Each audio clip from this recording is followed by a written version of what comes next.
adik-adik, bertemu lagi di GKBI Junior. Gimana adik-adik kabarnya semua? Pada sehat-sehat kan? Kita harap adik-adik di rumah bisa selalu sehat ya. Nah, sekarang kita mau memulai ibadah kita. Yuk adik-adik duduk yang manis, yang rapi ya. Kita mau menyanyikan satu pujian, Bapakku Baik.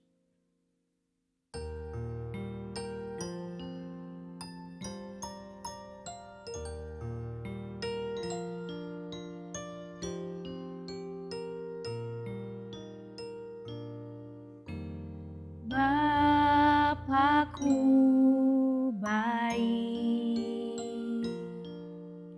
kau sungguh baik, setiap hari engkau baik. Terima kasih Bapakku.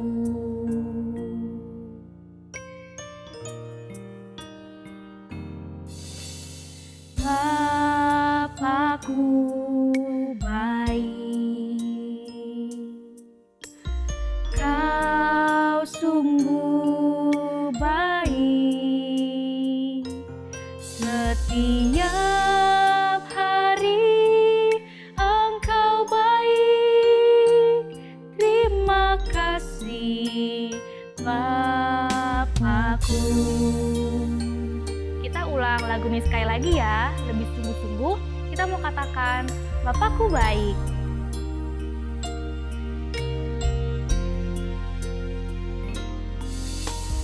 Bapakku baik, Engkau sungguh baik Tuhan.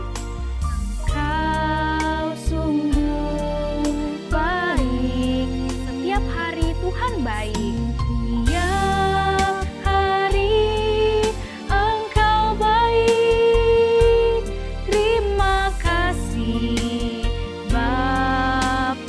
Setiap hari engkau baik, setiap hari engkau baik. Terima kasih Bapakku. Oke adik-adik, yuk kita bersatu dalam doa. Selamat pagi Tuhan Yesus. Terima kasih Tuhan telah membangunkan kami di pagi yang indah ini Tuhan. Tuhan, pada saat ini kami mempersilahkan waktu kami ingin memuji, kami ingin melompat, kami ingin menari buat Tuhan. Kiranya Tuhan hadir di tengah-tengah ibadah kami Bapa. Inilah doa kami pada pagi hari ini. Hanya di dalam nama-Mu, sungguh kami sudah berdoa dan mengucap syukur. Haleluya, amin.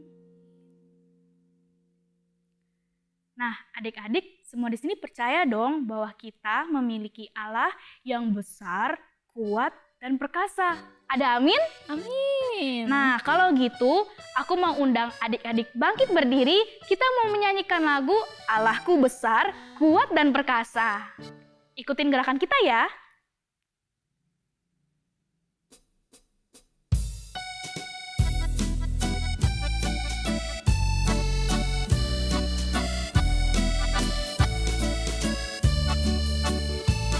Allahku besar, kuat dan perkasa, tiada yang mustahil bagi Dia.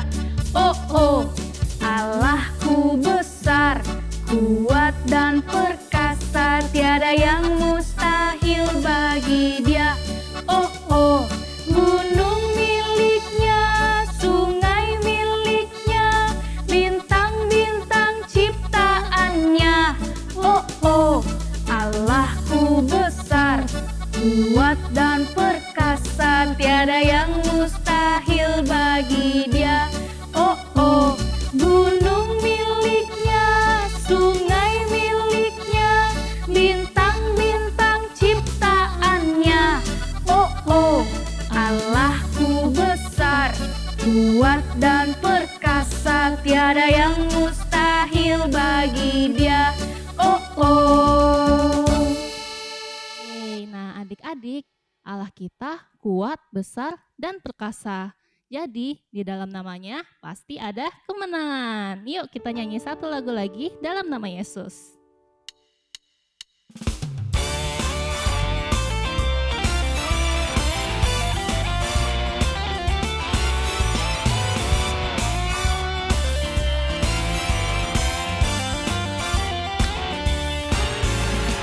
Dalam nama Yesus, dalam nama Yesus ada kemenangan. Dalam nama Yesus, dalam nama Yesus iblis dikalahkan. Dalam nama Tuhan Yesus siapa dapat melawan? Dalam nama Tuhan Yesus ada kemenangan.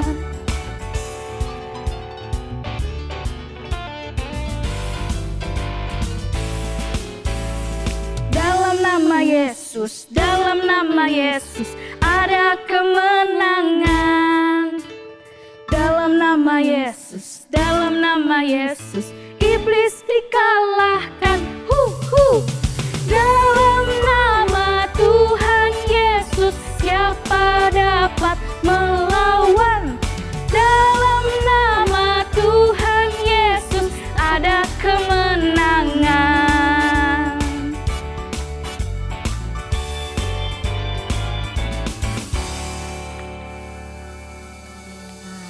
Adik-adik udah pada capek belum? Kayaknya udah deh, Ci. Udah ya? Iya. Ya udah, sekarang kita saatnya mau mendengarkan cerita tentang firman Tuhan. Yuk adik-adik duduk yang manis, siapkan hati kita untuk mendengarkan cerita firman Tuhan. Tapi sebelumnya kita nyanyikan satu pujian dulu ya. Firman Tuhan ada di hatiku.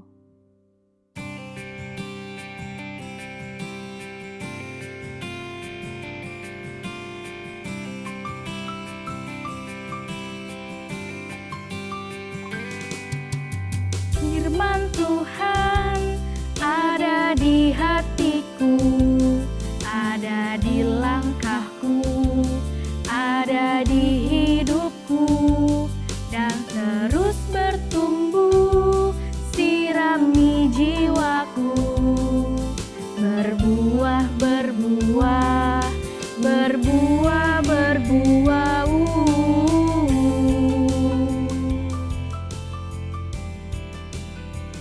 Kita nyanyikan sekali lagi ya dengan sikap yang berdoa. Firman Tuhan ada di hatiku, ada di langkahku, ada di hidupku, dan terus bertumbuh, sirami jiwaku, berbuah, berbuah, berbuah, berbuah.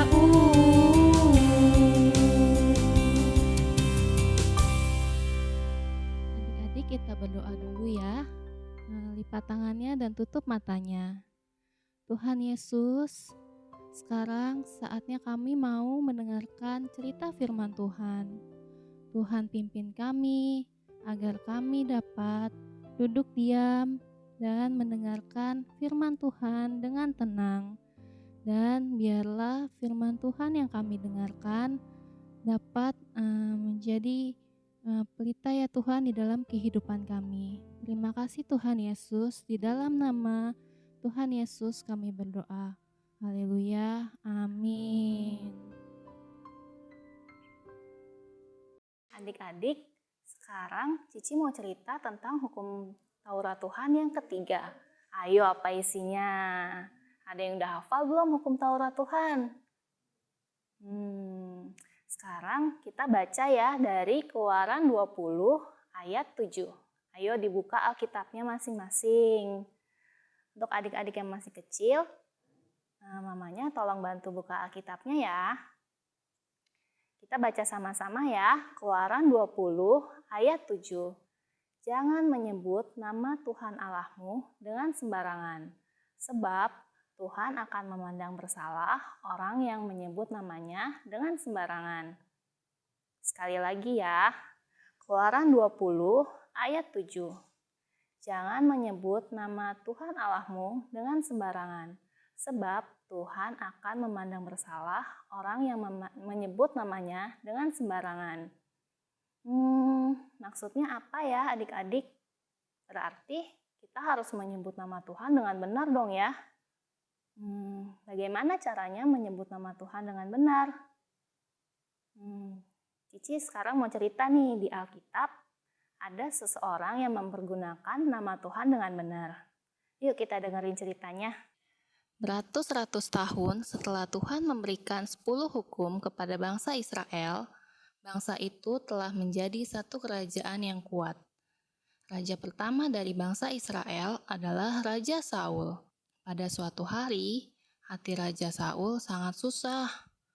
Bangsa Filistin yang tinggal di tepi Laut Tengah telah menguasai kerajaan Raja Saul. Raja Saul mengumpulkan seluruh tentara-tentaranya. Tentara Filistin berdiri di satu bukit, sedangkan tentara Saul berdiri di bukit lainnya. Tetapi mereka belum masuk ke dalam pertempuran. Apa ya sebabnya? Ternyata salah seorang dari tentara Filistin ada yang tingginya hampir 3 meter dan ia membawa lembing dengan ujungnya dari besi yang beratnya hampir 7 kilogram. Namanya adalah Goliat. Wah, tinggi dan besar sekali ya Goliat. Coba adik-adik lihat. Goliat lebih besar daripada tentara-tentara Filistin yang lainnya. Tentara Filistin dengan percaya diri menantang tentara Israel untuk memilih seorang dari mereka untuk melawan Goliat. Apabila tentara Israel menang dari Goliat, maka seluruh tentara Filistin akan menjadi hamba dari tentara Israel.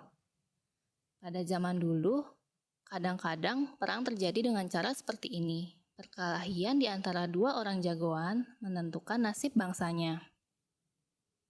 Seperti yang Cici bilang tadi, Goliat sangat besar dan tinggi. Jadi, Raja Saul dan tentara Israel pun ketakutan untuk melawan Goliat. Tidak ada seorang pun yang berani untuk melawan Goliat. Nah, di antara tentara-tentara Israel, terdapat 3 pemuda dari Bethlehem. Mereka adalah Eliab, Abinadab, dan Syama. Mereka adalah anak-anak Bapak Isai. Sebenarnya, mereka masih punya satu adik lagi, bernama Daud, adik bungsu mereka. Daud tidak ikut berperang karena ia selalu mengembalakan domba ayahnya di Bethlehem. Pada suatu saat, Bapak Isai menyuruh Daud pergi membawakan makanan untuk ketiga kakaknya. Maka, pergilah Daud menuju bukit di mana seluruh tentara Israel berkemah. Pada saat Daud tiba, ia mendengar tantangan dari Goliat tadi. Hatinya sangat sedih dan marah karena Goliat telah menghina tentara Israel, tentara dari umat-umat Allah. Maka Daud pun menghadap kepada Raja Saul untuk meminta izin pergi melawan Goliat. Awalnya Raja Saul tidak mengizinkannya karena Daud masih muda dan tidak berpengalaman. Seperti Goliat yang dari muda sudah menjadi tentara. Sangat beda sekali kan? Tetapi Daud dengan penuh keberanian dan keyakinan bahwa Allah akan menyertainya, Allah akan menolongnya, maka Raja Saul pun mengizinkannya untuk pergi melawan Goliat. Daud yakin di dalam hatinya bahwa Tuhan Yesus pasti akan melindunginya. Raja Saul pun memberikan pakaian perang kepada Daud sebelum dia pergi. Tetapi pakaian itu terlalu berat untuk Daud. Akhirnya Daud pergi dengan tongkat dan umban yang biasa dibawanya sewaktu mengembalakan dombanya. Dan ia juga memungut 5 buah batu licin dan dimasukkan ke kantungnya. Umban itu kurang lebih sama seperti ketapel adik-adik. Nih gambarnya yang seperti ini. Pada saat Daud datang menghampiri Goliat, Goliat menjadi marah. Ia merasa dihina karena Daud datang tanpa memakai pakaian perang dan hanya membawa sebuah tongkat. Wah, coba lihat ya adik-adik, Daud sangat kecil dibandingkan dengan Goliat. Goliat pun meremehkan Daud. Tapi Daud ini orangnya sangat pemberani. Ia juga percaya bahwa Tuhan pasti akan menolongnya. Dia tidak takut sedikit pun melawan Goliat. Goliat pun maju mendekati Daud. Dengan tenang, Daud mengambil sebuah batu dari dalam kantongnya dan memasangnya pada umban di tangannya. Umban itu diputarnya terus dan dilepaskan. Tiba-tiba tubuh Goliat pun jatuh seperti pohon besar yang tumbang.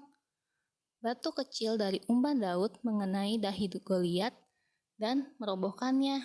Goliat pun langsung jatuh sebelum bisa berbuat apa-apa.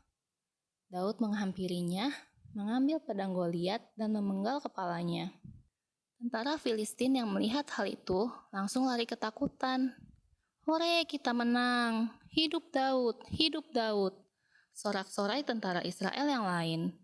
Pada hari itu, semua orang tahu siapakah Tuhan Allah orang Israel. Ia memberi kemenangan melalui Daud yang membela nama Tuhan. Daud dielu-elukan sebagai pahlawan, tetapi Daud berkata di dalam hatinya, "Bukan aku yang melakukannya, melainkan Allahku melalui aku. Aku menang di dalam nama Tuhanku." Wah, hebat sekali ya Tuhan kita. Daud dapat menang melawan Goliat yang sangat besar karena Daud percaya Tuhan pasti akan menolongnya. Nah adik-adik, begitulah cara menyebut nama Tuhan dengan benar. Kita dapat menyebut nama Tuhan di dalam setiap doa kita. Kita dapat menyebut nama Tuhan saat kita memuji Dia. Dan kita juga dapat menyebut nama Tuhan di saat kita meminta tolong nih sama Tuhan, di saat kita sedang mengalami kesulitan. Dan juga kita dapat menyebut nama Tuhan di saat kita mau mengucap syukur akan hal baik yang sudah kita terima. Apakah adik-adik semua sudah menyebut nama Tuhan dengan benar? Apakah adik-adik minta tolong sama Tuhan di saat adik-adik sedang dalam kesulitan?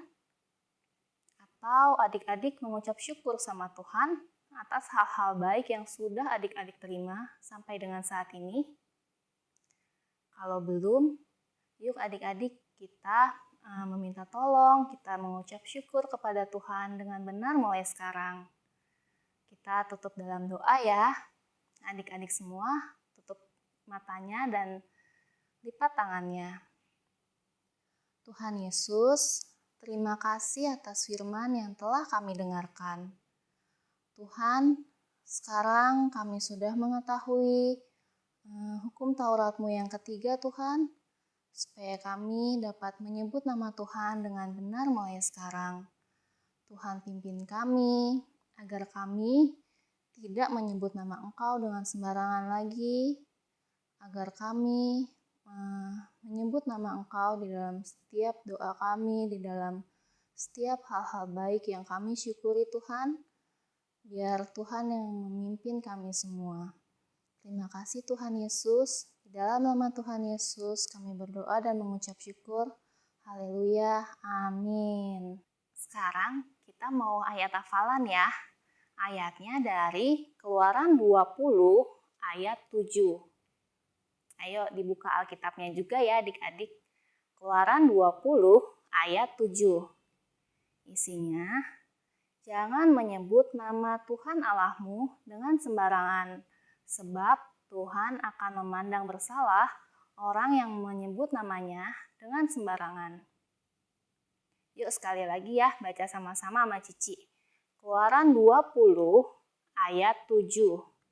Jangan menyebut nama Tuhan Allahmu dengan sembarangan, sebab Tuhan akan memandang bersalah orang yang menyebut namanya dengan sembarangan.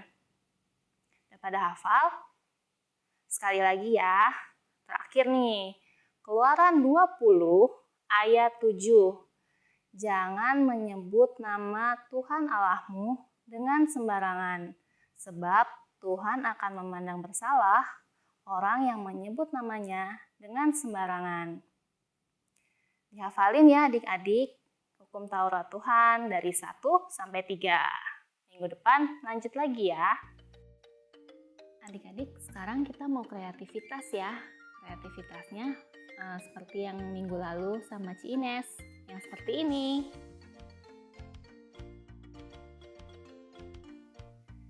Nah, minggu lalu sudah jadi yang seperti ini, sampai dengan hukum yang kedua. Hari ini kita akan membuat hukum yang ketiga. Nah, bahan-bahan yang adik-adik perlukan adalah pulpen atau spidol, pensil warna, gunting dan juga lem, serta kertas HVS putih. Atau adik-adik juga bisa memakai kertas origami. Tapi hari ini Cici ajarkan yang dengan membuat dengan kertas HVS putih ya. Nah, sekarang mari kita membuatnya. HVS putihnya dengan ukuran yang seperti ini.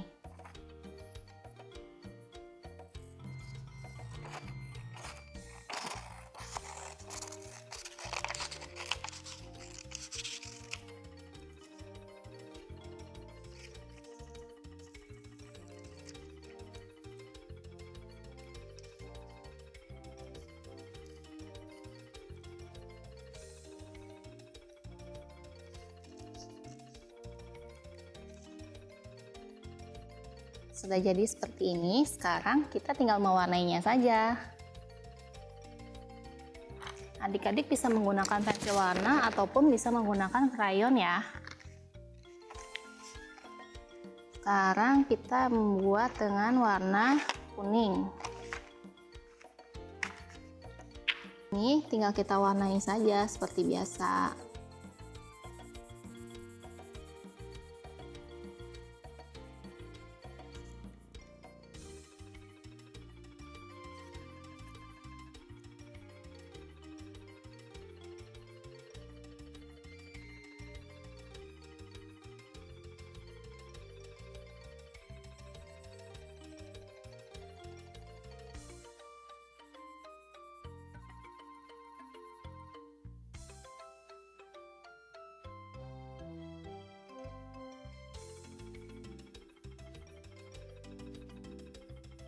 Warnanya seperti ini. Sekarang kita tinggal menuliskan isi hukum Taurat yang ketiga di sini.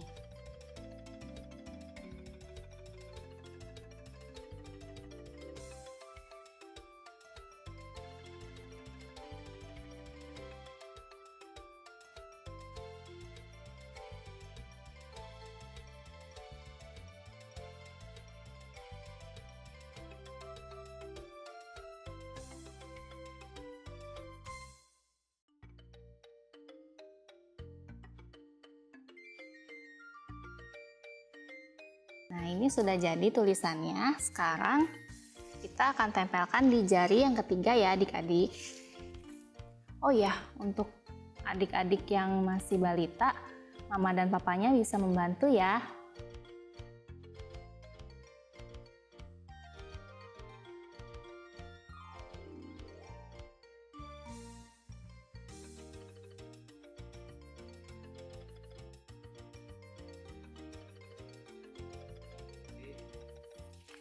Nah, sudah jadi adik-adik.